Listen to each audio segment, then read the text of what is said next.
Hey everybody, it's Safi and Marco Dish Out on Movies, the only movie review show on YouTube to review movies in terms of food. It's just Marco here once again, and I am here today to talk about Harold and the Purple Crayon.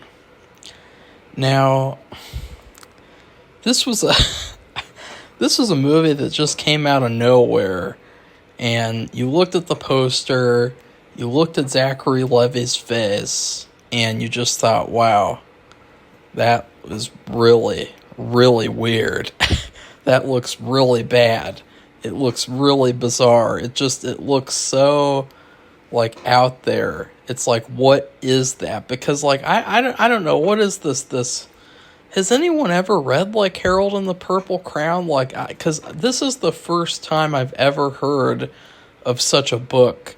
And I read a lot of children's books. So, at first, I thought this was just some random idea, but no, of course, it's based on some kind of, I guess it's like the beginning, the opening narration, the setup of the movie, the first part of that, I guess, is the actual book contents, but then the rest of it is their ideas, and, oh, God. The movies of this year, there have been a lot of weird movies this year. A lot of bad ones. I mean, this is bad. Trap was bad. But Trap was weird. And this movie is really weird, too. I mean, maybe it's just because I'm tired, but I'm almost struggling to even say anything about this movie because it just kind of ran through me, and sometimes I sit there, and it's almost like I'm just so amazed and so, thrown off by, how bad movies have gotten nowadays that it just, nothing computes, I'm just sitting there wow, this art form has really gone down the drain. And I don't mean to sound like a jerk, but it's bad. It's really, really bad. So it's all about this Harold guy. And to be fair, Zachary Levi, he does the same performance he does in every movie. He plays a goofy child man who acts more childish than the child actors on screen. But it fits here with this character. I mean, this character, he was definitely right for the role. And he has two friends, a moose and a porcupine. And both of them did a good job, too. The acting, for the most part, in this movie was not the problem. All the actors were pretty much, B+, I would say. Or B.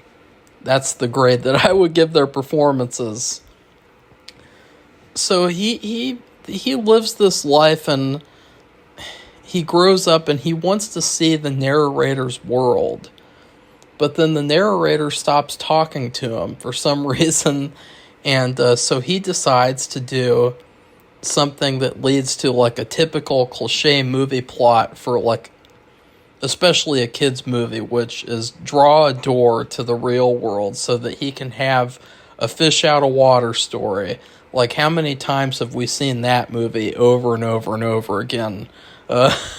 So he goes to the real world, and then his friends go too. Well, this is where the movie begins and where the shit begins. Because here's the first weird thing that happens. So Moose goes into the real world, and, all of them, when they go into the real world, they turn into people. And Moose turns into a black man. And first off, and I'm not being racist here, but the reason why they made the Moose a black guy is really, really weird. When you think about it, I don't want to say because I just ew, but when you think about it for a couple of seconds, You know how they have that expression, something like a moose. Yeah. Let's just say it rhymes with rung. I think that's the reason why they made Moose a black guy in real life. Oh, God. That's how weird this movie is, man. And so they have this joke. It's a joke, and it's... Oh. So Moose looks at a mirror and sees himself that he's a black guy. And he is so horrified that he is black that he screams at his own reflection. That's the first weird thing in this movie. The first of a lot of weird things. And also, this movie, the way that it's shot is really weird too. It's shot like a commercial or a YouTube video. You know, it doesn't even really look like a real movie. And I heard that apparently this movie was supposed to just be like an animated movie. To be honest, that really doesn't make sense because the whole point is that he goes into the real world. But at the same time, it might have been a better option because the way that I don't know what it is, but like I feel like there's so many movies nowadays, and it's like they've really lost the craft of movie making. You know, like, you don't even have to make, like, a movie that looks like a real movie anymore, apparently, to get a movie like this. I mean, why is this movie just not even look like an actual movie? The shots are weird. They feel like they were made by AI or something. I mean, I know that sounds strange, but when you see the movie, you'll understand exactly what I'm saying. You know what a movie looks like. You know what shots look like. And you know what this movie looks like. And you can compare the two. And you can easily see that, like, for some reason, this movie looks like something else. Also, one of the big red flags, I would say, of a modern kids movie is a single mother character. Especially a single mother main character. You know, we see it all the time. I mean, it's basically like a bingo game now for, like, kids movies. Like, is there a single mother? Yes. Is there a bully? Yes. Is there, like, a middle-aged man who really means well, and he just wants to help, and he's a perfect love interest for the main single mother? Yes, check. Although they never get together, which is another thing. And I don't care about spoilers. I mean, this is fucking Harold and the Purple Crayon. This isn't Deadpool and Wolverine here. Like, you know, yeah. So, the thing that I didn't like about this was because it felt like the mom being single, it was so that the villain would have motivation, but it wasn't so that the hero would have motivation to be with her. Because I thought, just as any normal person would think, that, like, okay, this guy's in the real world now, he's going to turn into, like, a person and stay there or something, and he's going to make the real world like his world and just, you know, make everything great or something, become president. I don't know, you know, not make everything great, like, you know what I mean, but, like, you know, in his own way, like his own world or something, but no. So it's really weird that they made her a single mom. I didn't understand why they had to do that, honestly. And then also, Harold gives the mom's kid, because they all run into each other, you know, it's a contrived situation, and they stay at the kid's mom's garage. It's such a big garage, it has like a loft or something. It has this, like, huge loft. It's a huge garage.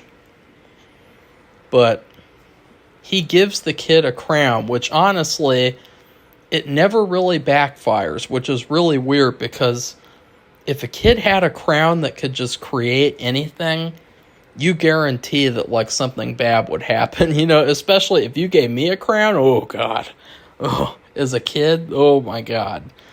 Oh boy, would I have done some damage to the world, And I think that that's a part of why this movie sucks so much, is that on one hand, it tries to be really, really serious, and it really takes everything so seriously in a way where you really could, go up to the movie and say, why so serious? Because, like, wow, just the stuff that happens later on is really, really weird.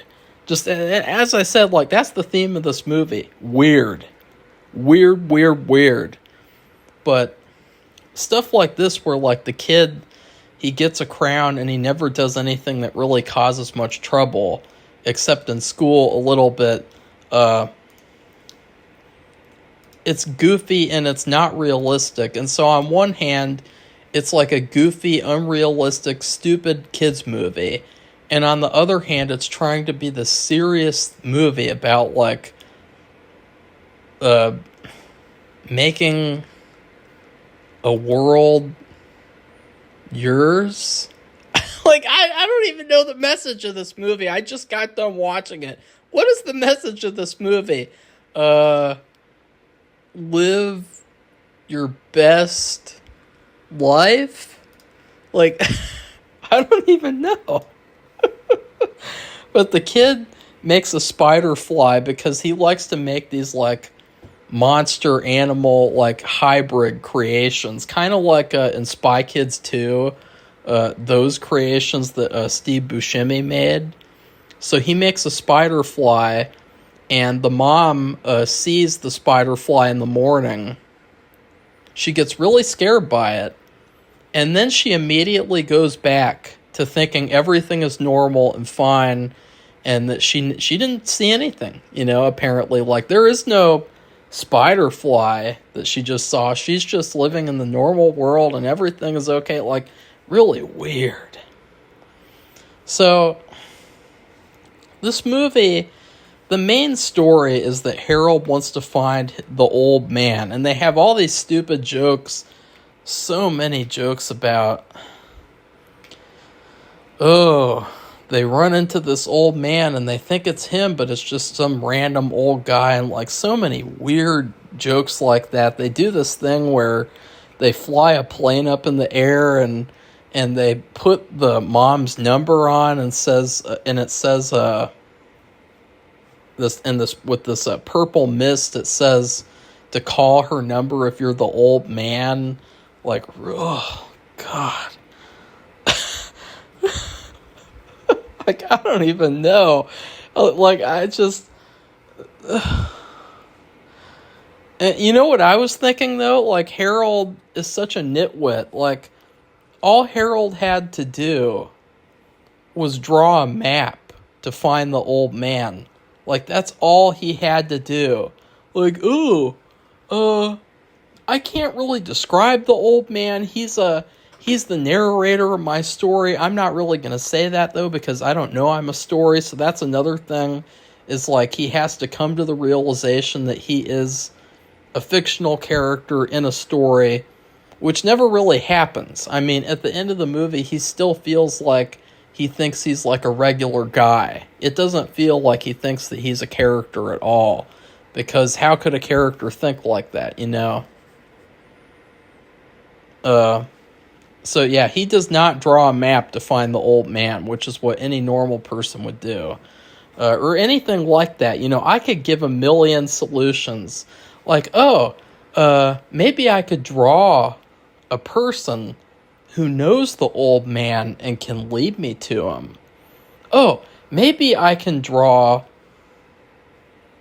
I don't know. It's just, you could do anything. Just anything. And he's like, I don't know what to do. So I will say there were some funny jokes. The porcupine girl, I thought that she was really funny, actually. She had this little bit where she thinks that Harold is in this guy's house, and she breaks in and she steals some cake, and then she gets caught on security camera and she's like eating and posing like a porcupine, which I thought that was really funny. And then that's another thing too. When I do these reviews, I'm almost essentially doing a commentary, because all this stuff is stuff I would just say if I was doing a commentary on Harold and the Purple Crayon, which I would never do, ever. Unless I just wanted to see if someone suffer for an hour and a half, like, like that'd be pretty hilarious. Like, could you imagine, like, here's a really funny, this could actually be even funnier than the movie. What if you took a woman on a date to see Harold and the Purple Crayon? Oh my God. I've had a bad track record with that too, because the only date that I've ever been on was in the 4th grade, and I took this little bitch Jenna to see Indiana Jones 4, and that's like the second worst one now, but it was the worst one for a long time. So like I have a really bad track record with that. So I guess Harold and the Purple Crayon would be better than that. There's no stupid aliens and shit. This movie is really insane, though, so I'm just going to kind of skip through it. I mean, this movie's practically not even worth talking about. I mean, I don't even think anyone saw this movie, but here's something to explain why this movie is so insane and bizarre. 1 minute, the kid is in school, and the bullies trap him in a room. So he uses, like, I don't know, I'm just going to call him Buckbeak, because he looks like Buckbeak from Harry Potter 3. He uses Buckbeak to break out of the room and fight off the bullies. So that's like a cartoony kids movie moment. Stupid, dumb, over the top. The next moment, Harold finds out the real-life narrator of the real-life books is dead, and that he is a fictional character. And it's like a serious, emotional moment. Like, so that's something to explain, like, why this movie failed so much, is because it's like, this movie is so confused, just as I am. I'm very confused with reviewing this movie. But they took this story way too seriously. They took it way too literally. Like, there's another thing where, like, the single mom, she hates her job, and so Harold goes there, and he causes a bunch of damage, and then she gets fired. And again, it's like they go from goofy and stupid to serious, dead serious. And then there's a sad period, of course. Harold causes his friends to fade away like it's Infinity War. And then Harold has this crisis moment where it's framed like it's an Oscar movie scene. Like where the main character is having like the crying moment that's going to be in black and white, and it's going to win all the awards.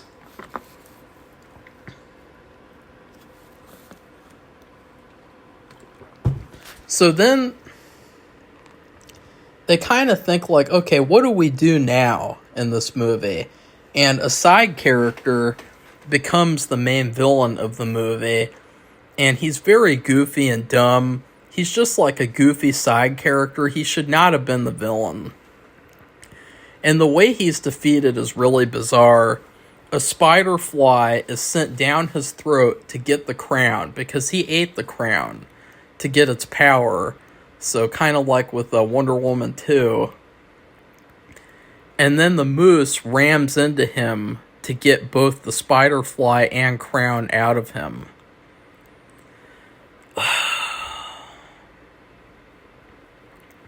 There's like a million ways you could have defeated that villain. That is like the weirdest way that you could think of. And then to top that off, Harold draws a door to Gary's fictional world, because Gary is like this failed author, And he's like, I just wanted to belong. I just wanted to make this world into my medieval world. So Gary lets him actually go to his fictional world that he created so he can belong in there. Like, what the hell? Like, that is so depressing and weird. Like, how many times have I said the word weird in this review too? And then finally, Harold learns a little bit more about like why he was created. It's stupid and dumb because basically you figure out like, oh, okay, the movie was supposed to be about him inspiring people in the real world. Well, you didn't really inspire the villain. You trapped him in his own fictional world, disguising it as like you helping him. And then the love interest, you know, it's 2024, so he does not hook up with her. I don't even think he gives her a hug or anything. Like, he just leaves. He goes back to his book world where, I mean, it's stupid. I mean, this movie's just stupid and dumb. It doesn't know what it wants to be. It doesn't know why it exists. It's just dumb. So I would give this movie Gordon Ramsay's Pizza Bites because those pizza bites, they felt like, okay, this is really pretentious, like fancy pizza bite appetizers. Like, Gordon did not need to make those. Like, they don't taste any better than like if you got like those little pizza, do they call them pizza rolls? You know, like, they're not any better just because they were made by Gordon Ramsay. In fact, they're actually worse. You know, they didn't even taste like pizza. So anyways, please like this video, comment, and tell me what you thought of this movie, and then please subscribe to our channel if you'd like to see more weird movie reviews, because this is probably the weirdest review I've done all year. Like, I hardly had anything to say. I mean, it's just stop making stupid movies, like, seriously. And yeah, I'll be back soon, hopefully, with the Star Wars commentary. I've just been waiting on Safi to get some earphones so that she can watch it. So goodbye, everybody. See you soon.